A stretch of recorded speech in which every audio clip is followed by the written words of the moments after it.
என் அப்பனே கணேசா, குரு பிரம்மா குரு விஷ்ணு குருதேவோ மகேஸ்வரா, குரு சாக்ஷாத் பரபிரம்மம் தஸ்மை ஸ்ரீ குருவே நமக.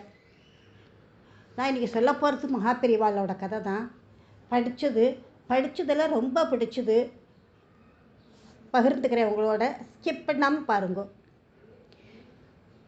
உண்மையான பக்திக்கு ஜாதி மதம் அந்த பேதமே கிடையாது. நாகூர் தர்காவிற்கும் வேளாங்கண்ணி சர்ச்சுக்கும் எத்தனையோ இந்துக்கள் போயின்னு இருக்கா வந்துட்டுருக்கா. ஸ்டில் இப்போ கூட எல்லாரும் வேளாங்கண்ணிக்கு போகிறா. ஏன் பகவான் மேலே இருக்கிற நம்பிக்கை. முஸ்லீம் பெண்கள் பல பேர் வந்து கிணத்துல நீராடி அதெல்லாம் பண்ணுறா. அது மாதிரி பிரபலங்கள் பலரும் தங்களோட எந்த விதமாக எந்த மதமாக இருந்தாலும் சரி, மாற்று மதத்தில் அபரிவிதமான அன்பு நம்பிக்கை வச்சுருக்கா. இதுக்கு உண்மை. உதாரணமாக சமீப காலத்தில் நிகழ்ந்த ஒரு அன்பர் தான் நீதி அரசர் எம்.எம். இஸ்மாயில் அப்படிங்கிறவரை பற்றி தான் நான் சொல்ல போகிறேன். அவருக்கு கம்பராமாயணம் உள்பட பல ராமாயணங்கள் இவருக்கு அத்துப்படி. ஒவ்வொரு கதாபாத்திரத்தின் பாத்திரத்தோட திறன் பற்றியும் அழகாக சொல்லுவார். ஒவ்வொன்றையும் ரொம்ப அழகாக எடுத்து சொல்லுவார். அதே சமயம் நீதிமன்ற பணிகளில் தான் பிஸியாக இருந்த காலத்தில் அப்பப்போ டைம் எப்போ கிடைக்கிறதோ அப்போ காஞ்சி மடத்துக்கு போய் மகாபெரிவாளை சேவிச்சுட்டு அவரோட உட்கார்ந்து பேசின்னு இருப்பார். நிதியரசர் வரார் அப்படின்னாலே பெரியவாளுக்கு அவ்வளோ ஒரு உற்சாகம். ஏன்னா நேரம் போகிறதே தெரியாமல் 2 பேரும் பேசின்னு இருப்பா. அப்படி இந்த விவாத பேச்சுக்களில் ராமாயணம், சாஸ்திர சம்பிரதாயம், கலிகால தர்மங்கள் போன்றதெல்லாம் பெரும் பங்கு வகிக்குவதெல்லாம்.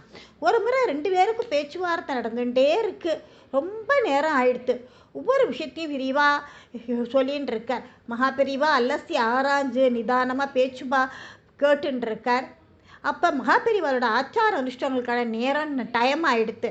எப்படி சொல்கிறது? சீடர்கள் வாயை பவ்யமாக பொத்தின்ட்டு பக்கத்தில் போய் சன்னமாக சொன்னான். ஓ, அவ்வளவு நேரம் ஆயிடுத்தா அப்படின்னு பெரியவா இவருக்கு பிரசாதம் கொடுத்து அனுப்பணுமே அப்படின்னு யோசித்து சீடர்களை பார்த்தார். சீடர்கள்லாம் திகைச்சா, பிரசாதம்மா? இந்து என்னானாக்க விபூதியோ குங்குமமோ கொடுக்கலாம், இவருக்கு எதை பிரசாதமாக மகாபெரிவா தரப்போகிறார் அப்படின்னு சீடர்களுக்கெல்லாம் ஒரே குழப்பம்.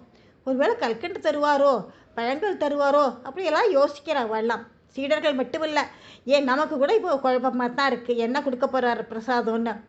உடனே இஸ்மாயிலோட மனம் குளிர்றபடி, அப்படி என்ன பிரசாதத்தை அவர் கொடுத்தார் பார்க்கலாமா? விபூதி இல்லை, குங்குமமும் இல்லை, வேற என்ன பிரசாதமாக இருக்கும்? மடத்தில் அப்போது இருந்த சீடர்களுக்கும் சிப்பந்திகளுக்கும் இது எப்படியான்னு தெரிஞ்சுக்கணும்னு அப்படின்னு ரொம்ப ஆசை. என்ன பண்ணினார்? அப்போ மகாபெரிவா பார்வை அப்போது மெல்ல திரும்பிட்டு கொஞ்சம் தள்ளி நின்றுட்டு இருந்த மடத்து சிப்பந்தி ஒருத்தர் கூப்பிட்டார். இப்போ பக்கத்தில் வருமாறு கூப்பிட்டார். பக்கத்தில் வந்தார். இடுப்பை துண்டலில் கட்டிண்டு ஓட்டம் நடைமா ஓடி வந்தார் சிப்பந்தி. பெரியவா அவருக்கு அருகே வந்து நின்றுட்டு வாய் பொத்தி அவர் என்ன கட்டளையிட போகிறாருன்னு கேட்டுருக்கார். சைகை மொழியில் அவருக்கு ஏதோ சொன்னார் பெரியவா.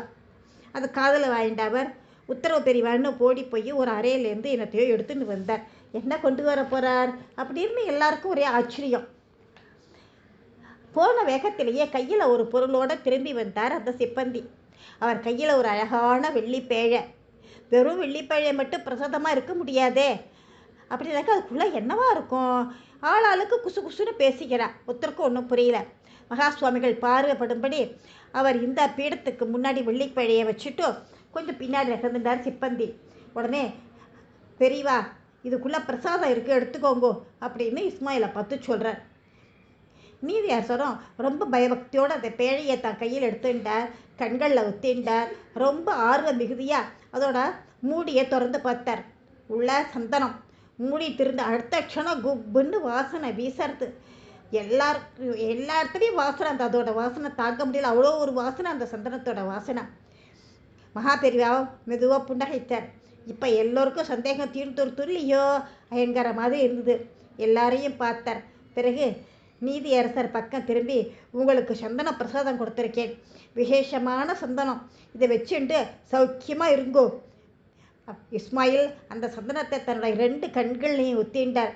பெரியவா சொன்னார், இது நம் இருவரோட மதத்துக்கும் பொதுவான பிரசாதம். உங்கள் மதத்தில் சந்தனக்கூட விபவம் உண்டு, எங்கள் மதத்தில் அபிஷேக காலங்கள்லேயும் பிரசாதம் கொடுக்கறதுக்கு சந்தனத்தை பயன்படுத்துகிறோம். அதுதான் அப்படின்னு சொல்லி இடி இடின்னு சிரிக்க நீதியரசர் மெய்சிலிர்த்து போனார்.